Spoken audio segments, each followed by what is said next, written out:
Hello friends, today we are going to learn how to draw an isometric view of L-shaped solid plate. In earlier videos, we have learned how to draw an isometric box, then we have learned isometric circle, and then we have learned how to draw a hexagonal plane on an isometric plane. We have also solved one problem based on isometric view of a hexagonal solid plate with a square cut. So today we are going to learn how to draw an isometric view of L-shaped solid plate. This comes under unit number 5, that is isometric projection. But before moving to the problem, let us understand why it is required. In this example, you can see three views are given: front view, top view and a side view. Out of this, in side view, you can see here the L kind of a shape for the given problem. Here in the front view and top view, in the front view you can easily see a L-shaped plate.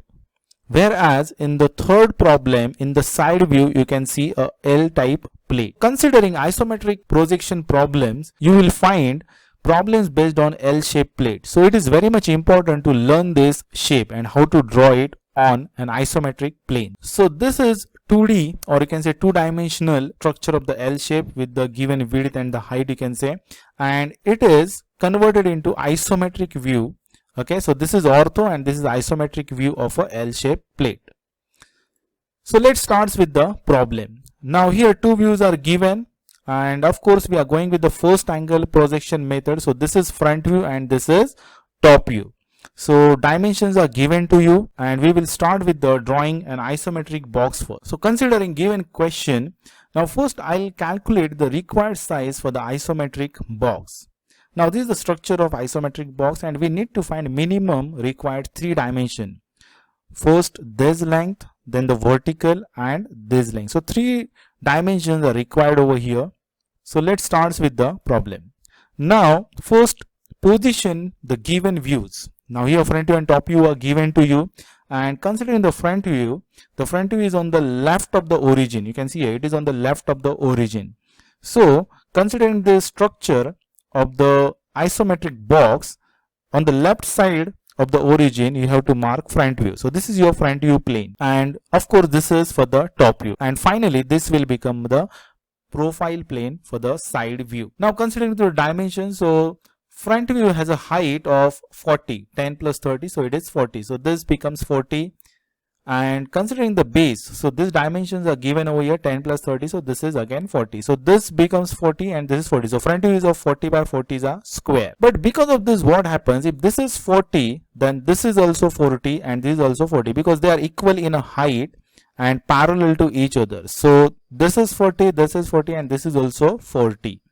And the base of the front view is 40, and because of that you can see here 1, 2 and 3 lines are parallel to each other and equal in a length. So that's why this 2 also becomes of 40 mm. So now we have got 2 dimensions, 40 and this as a 40. So one more is required. Now considering the top view, one dimension is already calculated, that is 40. So we need another dimension, because this 40 and this is 40. So we need to calculate this dimension. So in the top view you can say, now this one we have already taken. So now this is also 40. So this becomes 40.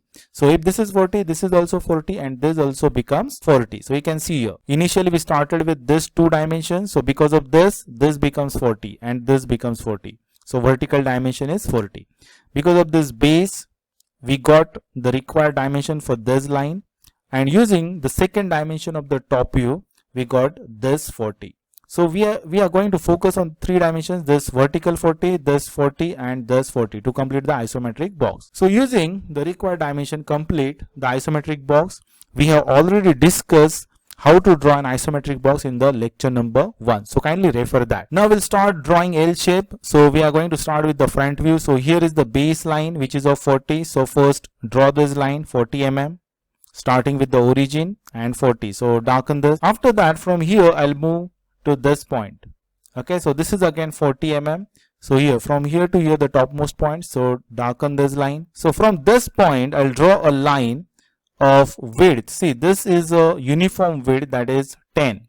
So this must be of 10 mm, and you can see here this line is parallel to the base. So this must be parallel to the base. So 10 mm inside. Then from here, from origin, you can say 10 up. So from here I'll go 10 up, and this is vertical parallel to this line, so parallel to this, so vertical on the vertical line. Now you can see here this line and this line, see this vertically downward line and this is horizontally leftward line intersect with each other. So I'll first draw vertically downward line from this point. See this point is nothing but this one, so I'll draw vertically downward line with the light construction. Then horizontally leftward from this point. So this is your point, from here horizontally leftward parallel to this. Okay, this line must be parallel to this and this line must be parallel to this. So we'll get an intersection.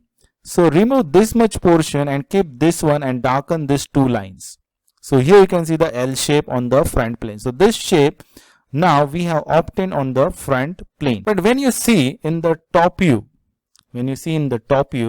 this shape, okay, consider this line. Okay, so line means it is a surface in another view. So here you can see this is the complete surface represented by this line.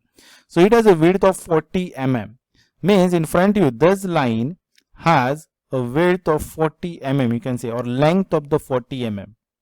So we have to project this line, or you can say project these 2 points up to the 40 mm, means up to this line. So first I'll start with this, I'll project this line. See this point is nothing but this one, and this is 40 from top when you see. So it is a 40 mm long. So from here 40 mm. Similarly this point, so I'll extend this, so I'll get over here, I'll get 40 mm over here. So now I'll complete this surface, rectangular surface in the top. So this is the rectangular surface in the top. I repeat here, say this line in the front view, when I project it in the top view, I'll get the complete surface. This we have to show in the top view with respect to this line. So I'll project these two lines, and this must be parallel with this line. Now coming to the next part, that is this line over here, it is over here. So this line is nothing but, you can see a rectangular surface in the top view. Means when you see from the top, it appears as a rectangle, this line. So we have to again project this, and how much distance? So this is 40 mm. So we have to project this point by 40 and this point by 40 and parallel toward this line. So here you can see these two lines are projected by 40 mm and parallel to this line. Now you can join this to get this rectangular surface in the top. So when you see from the top, this surface is nothing but this one, and this surface is nothing but this one. So just join this part similar to this one, L shape. So here you can see now we need to complete now this surface. Okay, so just darken these two lines, this one and this one, and this is nothing but your final drawing, the L shape plate. Now you can see here the front view. When you see from the front, so you will find a L shape. When you see from the top, you will find two rectangles. So this is how we can complete the L shape solid plate. And this is really important considering problems based on isometric projections. Thank you. Thanks a lot.